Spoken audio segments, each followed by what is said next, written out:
నెల్లూరు జిల్లా ఆత్మకూరు సర్కిల్ కార్యాలయంలో ఆత్మకూరు డీఎస్పీ వేణుగోపాల్ గురువారం విలేకరుల సమావేశం ఏర్పాటు చేశారు. ఈ సందర్భంగా ఆయన మాట్లాడుతూ ఆత్మకూరులో గంజాయి సేవిస్తున్న విక్రయిస్తున్న ముఠాను అరెస్ట్ చేయడం జరిగిందని, గంజాయి నిర్మూలనకు కృషి చేస్తున్న ఆత్మకూరు సీఐ గంగాధర్, ఎస్ఐలో జిలాని, సాయి ప్రసాద్, శ్రీనివాసులు రెడ్డిలను పోలీసు సిబ్బంది ఆయన అభినందించారు. గంజాయి రహిత సమాజం కోసం ప్రజల సహకారం ఎంతో అవసరమని, రాష్ట్ర ప్రభుత్వం గంజాయి నియంత్రణకు ప్రత్యేక శ్రద్ధ చూపిస్తుందని, ఈగల్ టీం ప్రత్యేకంగా పనిచేస్తుందని, గంజాయి తాగినా అమ్మినా వారిపై చట్టపరమైన కఠిన చర్యలు ఉంటాయని తెలిపారు. విద్యార్థులు, యువత మాదక ద్రవ్యాలకు దూరంగా ఉండాలని తెలిపారు.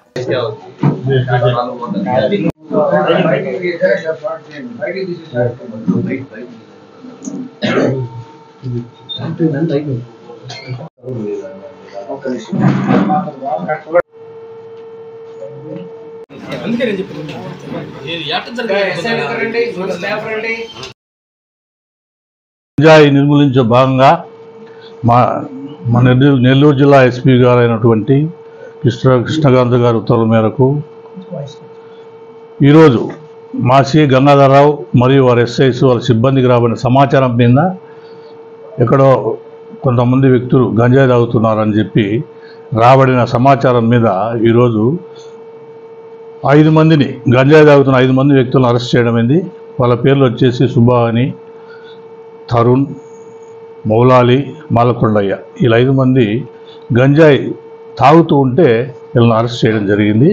వాళ్ళని విచారించగా వాళ్ళు ఒక కన్ఫెషన్ స్టేట్మెంట్ ఇచ్చారు. ఏరే ఒక బాదుల్లా, చిన్న బాదుల్లా అనే వ్యక్తి మాకు అమ్మినాడు, అక్కడి నుంచి తెచ్చుకొని మేము తాగుతున్నామని చెప్పి వాళ్ళు ఇచ్చిన స్టేట్మెంట్ మేరకు తిరిగి అతన్ని కూడా అరెస్ట్ చేసి అతని దగ్గర ఉన్న ఒక 800 గ్రాముల గాంజా మరియు వీళ్ళ దగ్గర ఉన్నటువంటి ఈ 5 మంది తాగేటువంటి వాళ్ళ దగ్గర వాళ్ళ ప్యాకెట్లు 13 ప్యాకెట్లు, అగ్గిపెట్టె, 5 సెల్ ఫోన్లు అందరినీ సీజ్ చేయడమైంది.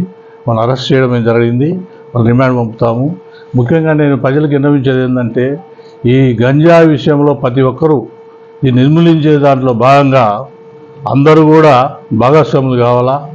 ప్రెస్ కానీ, తల్లిదండ్రులు కానీ, కాలేజెస్లో యాజమాన్యం కానీ, అదేవిధంగా ఎన్జిఓస్ కానీ అందరూ కూడా దీనిలో భాగస్వాములై సమాజంలో దీన్ని నిర్మూలించడానికి అందరూ కృషి చేయాలని చెప్పి ఇప్పుడు అందరికీ తెలియజేసుకుంటున్నా. రావు, మళ్ళీ ఎస్ఐ జిలాని, సాయి, మళ్ళీ శ్రీనివాసరెడ్డి అందరూ కూడా వాళ్ళ సిబ్బంది చాలా అద్భుతమైన వర్క్ చేశారు. వాళ్ళందరినీ అభినందిస్తున్నాను. వాళ్ళకి సంబంధించి కొన్ని రివార్డులు కూడా ఇవ్వడం జరుగుతుంది. ఉంది ఈగల్ అనే ఒక డిపార్ట్మెంట్ కూడా ఫామ్ చేయడం జరిగింది. కాబట్టి దీన్ని భవిష్యత్తులో ఇంకా కంటిన్యూ చేస్తాము. అందరినీ భాగస్వాములు చేస్తాం. పబ్లిక్ కూడా దీన్ని నిర్మూలించడానికి అన్ని విధాలా కృషి చేస్తాం.